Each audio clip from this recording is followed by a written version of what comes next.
আসসালামু আলাইকুম। আজকে আসছি হুদন ভাইয়ের খামারে। হুদন ভাইয়ের খামারে একটু গরুগুলো আপনারা দেখেন।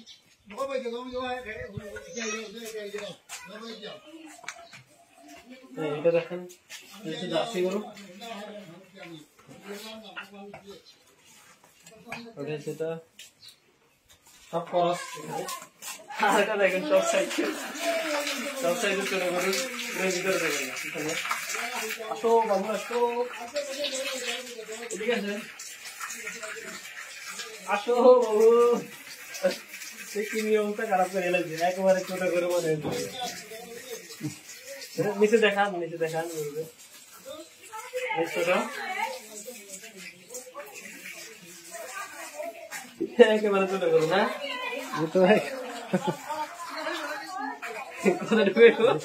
গরুটা কত ঢুকবো?